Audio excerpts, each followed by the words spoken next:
जय हिंद दोस्तों, मैं सुमित शर्मा आप सभी का स्वागत करता हूं मेरे YouTube चैनल पे।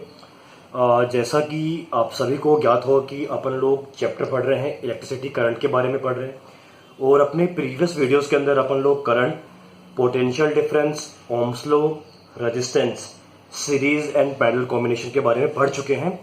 और आप लोगों का रेस्पॉन्स बहुत ही शानदार है कि हमारे YouTube चैनल ने अभी 2 दिन पहले ही आपने 100 सब्सक्राइबर पूरे किए हैं, तो इसके लिए आप सभी का मैं तहे दिल से धन्यवाद देता हूं। आज की वीडियो है, अपन बात करेंगे heating effect of electric current के बारे में। और अगर आपको इस पोर्शन में किसी भी तरह का डाउट हो तो आप इस गिवन नंबर पे मुझे मैसेज कर सकते हैं और वी कैन डिस्कस कि आपका डाउट्स किस प्रपोर्शन तक अपन शॉर्ट आउट कर सकते हैं। तो बिना किसी देरी के शुरू करते हैं। और आप सभी से निवेदन है कि अगर आपको ये वीडियो पसंद आए तो उसको लाइक शेयर सब्सक्राइब जरूर करिएगा।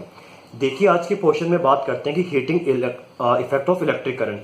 मतलब कुल मिला के कहने की बात यह है कि किसी भी करंट कैरिंग कंडक्टर से जब करंट फ्लो होता है तो उसमें हीट प्रोड्यूस होती है। ये सब एग्जाम्पल आप देख चुके हो। आप लोगों ने ये भी देखा होगा कि जब आपके घर में फैन चलता है तो जो पंखा चल रहा है उसका जो सेंटर मोस्ट वाला पोर्शन है, ये वाला, ये कुछ समय बाद गर्म हो जाता है। कूलर की मोटर को देख लीजिए, घर के मिक्सी को देख लीजिए, कितने भी इलेक्ट्रिक अप्लायंसेस की बात कर ली, सब में ही हीट प्रोड्यूस होती है by flowing of electric current. तो आज अपन इसी के ऊपर डिस्कशन करने जा रहे हैं। अपन ने लास्ट सेशन में बात की थी कि जैसे अपन कोई भी पोटेंशियल डिफरेंस अप्लाई करते हैं with the help of battery या सेल, वो एक केमिकल रिएक्शन से होता है, पोटेंशियल डिफरेंस क्रिएट होता है। उस पोटेंशियल डिफरेंस क्रिएट होने की वजह से हाई टू लो मोशंस होते हैं। इलेक्ट्रॉन्स का मोशन आपने देखा होगा, इसी की वजह से अपोजिट डायरेक्शन में करंट फ्लो होता है। तो यही चीज आप देख चुके हो। तो मैं कहता हूं कि जो एनर्जी सप्लाई की जा रही है वो 2 तरह से कंज्यूम होती है। पहली होती है वर्क की फॉर्म में, मतलब जो यूजफुल वर्क हो रहा है, पंखा चल रहा है, मोटर रन कर रही है, वो यूजफुल वर्क में जाती है और कुछ पोर्शन उसका हीट प्रोड्यूस होने में व्यर्थ हो जाता है। दुनिया में ऐसी कोई डिवाइस अभी तक पॉसिबल नहीं है कि जो सिर्फ एनर्जी को डायरेक्टली वर्क में कन्वर्ट कर दे without wasting some energy on heat. ऐसा पॉसिबल नहीं है, ऐसी आइडियल डिवाइस अभी तक नहीं बनी है। अगर आप लोग एक कॉमन सी बात देखते हैं, अगर आप एक इंजन को यूज करते हैं, पेट्रोल भरवाते हैं बाइक के अंदर, तो आपने देखा होगा कि सारा का सारा जो पेट्रोल है वो बाइक को रन करने में कंज्यूम नहीं हुआ है। उसका कुछ प्रपोर्शन आउटलेट से, जो आपके साइलेंसर होता है, उससे धुएं की फॉर्म में बाहर निकल जाता है। तो कितनी भी मशीनरी हो, हाँ, आप मशीन की एफिशिएंसी को बढ़ा सकते हैं, बट आप ऐसा नहीं कह सकते कि सर जितना मैंने दिया सब कुछ सारा का सारा कन्वर्ट हो गया वर्क के अंदर। तो ये चीज बिल्कुल भी पॉसिबल नहीं है।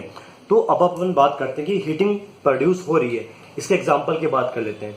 घर में आपने देखा होगा मम्मी प्रेस करती है, आयरन को यूज करती है, ठीक है। हीटिंग इफेक्ट का बहुत अच्छा एग्जाम्पल है। घर में आप इलेक्ट्रिक रोड यूज करते हो सर्दियों वगैरह में पानी को गर्म करने के लिए, एक शानदार एग्जाम्पल है इस चीज का। तो अब अपन इसके मैथमेटिकल इंडिकेशन या डिस्क्रिप्टिव को अपन चेक कर लेते हैं कि एक्चुअली हो क्या रहा है।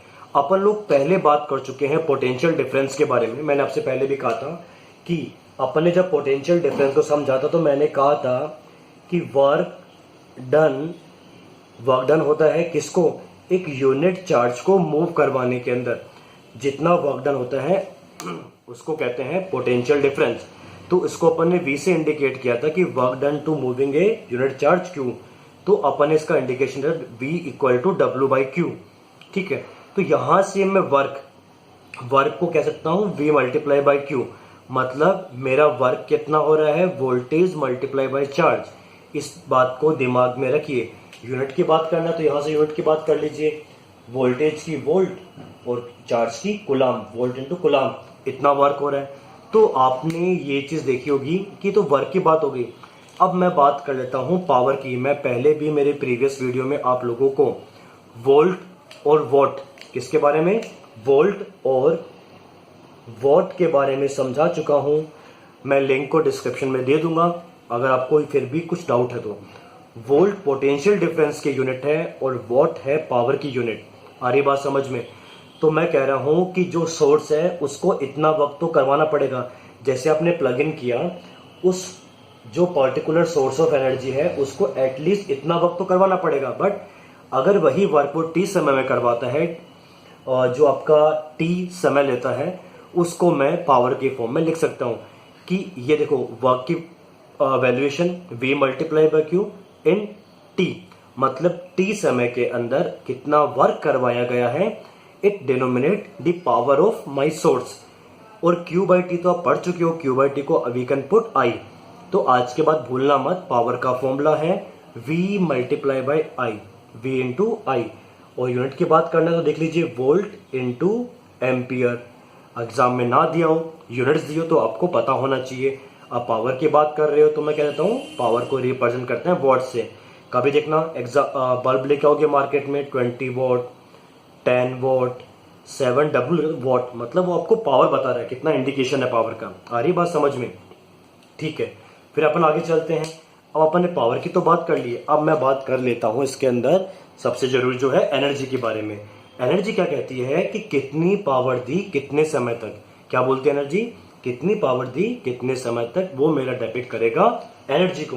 एनर्जी की पावर मल्टीप्लाई बाय टाइम कह सकता हूं। अभी अपन ने पावर का फॉर्मूला डिराइव किया था V इंटू आई, तो यहां पर ये फॉर्मूला आप लोग पुट कर सकते हो V इंटू आई, जो कि मेरा पावर का फॉर्मूला है, और मल्टीप्लाई बाय टाइम T।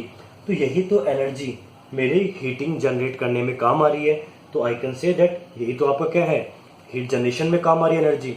तो VIT, इसको ऐसे याद कर लीजिए। वैसे भी मेरे कॉलेज का नाम था VIT, तो मैंने तो ऐसे याद कर रखा था, वेल्लोर इंस्टीट्यूट ऑफ टेक्नोलॉजी।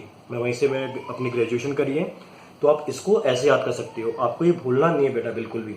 अब एक चीज और, थोड़ा सा इसमें मस्ती मजाक और कर लेते हैं।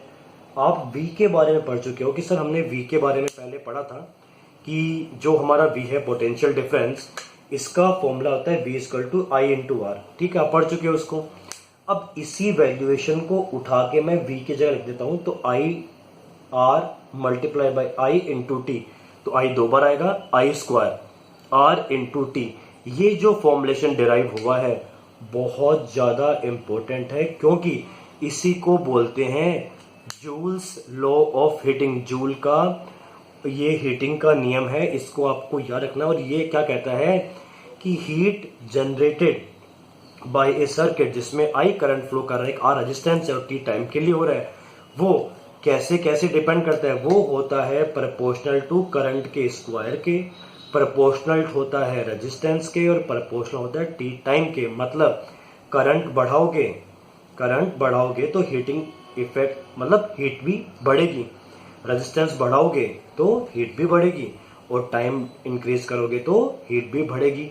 तो ये प्रोपोर्शनलिटी का सिंबल है, मतलब H की डिपेंडेंसी आई स्क्वायर पे भी है, R पे भी और T पे भी है। तो ये बेसिक सा लॉ था जिसको मैंने आपको समझा दिया है। इसके बाद भी आपके किसी भी तरह के कोई शंका और डाउट है तो मुझे बताना। बट आपको इसमें जो सबसे ज्यादा इंपॉर्टेंट क्वेश्चन याद करना है, तो पावर के बारे में, उसकी यूनिट्स के बारे में, एनर्जी के बारे में, हीट के बारे में, फॉर्मुलेशंस के बारे में, और इसकी यूनिट बाकी रह गई है। किसी ने मुझे याद नहीं दिलाया कि हीट की जो यूनिट होती है क्या होती है, कोई गैस करेगा? बहुत आसान से ये पढ़ चुके हैं अपन, जूल।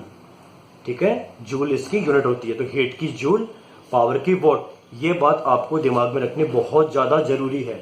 ठीक है, तो आज के सेशन में इतना ही, और आगे वाले पोर्शन में अपन बात करेंगे, कुछ न्यूमेरिकल्स हैं उस पर अपन डिस्कशन कर लेंगे। और कोई दिक्कत हो तो आप मुझे कभी भी इस नंबर पे मैसेज कर सकते हैं। धन्यवाद। जय हिंद, जय भारत।